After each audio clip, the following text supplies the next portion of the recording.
சந்திரனாக இரு. ரொம்ப அற்புதமான ஒரு விஷயந்தான் இது. இதயத்துக்கு இதமான விஷயந்தான் இது.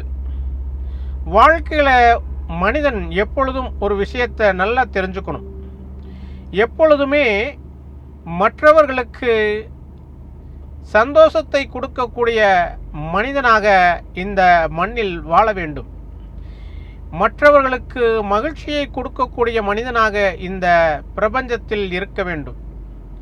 மற்றவர்களுக்கு மகிழ்ச்சியை கொடுப்பது என்றால் என்ன என்று கேட்டீர்களானால், மற்றவர்களுக்கு இடையூறு கொடுக்காமல் அதே நேரத்தில் மற்றவர்களுக்கு உதவியாக இருப்பது.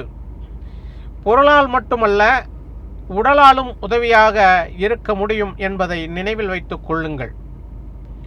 சந்திரனாக ஒரு மனிதன் வாழ வேண்டும் என்றால் மற்றவர்களுடைய மனதை புண்படுத்தாமல் இருப்பது, மற்றவர்களுக்கு வழிகாட்டியாக இருப்பது, மற்றவர்களிடம் அன்பு செலுத்துவது, மற்றவர்களிடம் கருணை காட்டுவது, இது எல்லாமே மனிதனின் உயர்ந்த பண்புகளை காட்டுகிறது என்பதை நினைவில் வைத்துக் கொள்ளுங்கள்.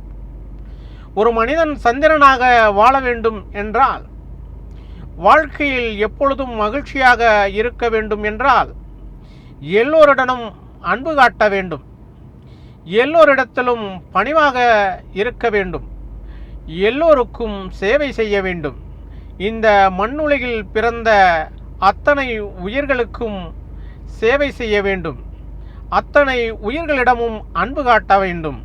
அப்படி அன்பு காட்டினால் நீங்கள் சந்திரனாக வாழ முடியும். எல்லோருடைய மனதிலும் நீங்கள் குளிர்ச்சியாக, இதமாக, மகிழ்ச்சியாக மற்றவர்களுடைய எண்ணத்தை நீங்கள் உருவாக்க முடியும். மற்றவர்கள் எப்பொழுதும் உங்களை நினைவில் வைத்து கொள்ள வேண்டும் என்றால், நீங்கள் சந்திரனாக அமைதியாக,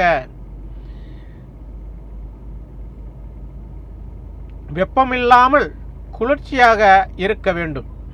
வெப்பம் என்றால் கோபம், குளிர்ச்சி என்றால் சாந்தம். இதை நினைவில் வைத்து கொள்ள வேண்டும். அப்படி வாழ்ந்தால் இந்த உலகில் உங்களுக்கு நிகரானவர்கள் யாருமில்லை என்பதுதான் உண்மை. சூரியன் அன்றாடம் வருகிறது, ஆனால் அதற்கு அவ்வளவு முக்கியத்துவம் கிடையாது, அதற்கு அவ்வளவு மகத்துவம் கிடையாது. ஆனால் சந்திரன் அப்படி அல்ல. 15 நாட்களுக்கு ஒரு முறை வருவதாலேயே அதற்கு மிகவும் முக்கியத்துவம் இருக்கிறது, அதற்கு மிகவும் மகத்துவம் இருக்கிறது என்பதை நினைவில் வைத்துக் கொள்ளுங்கள்.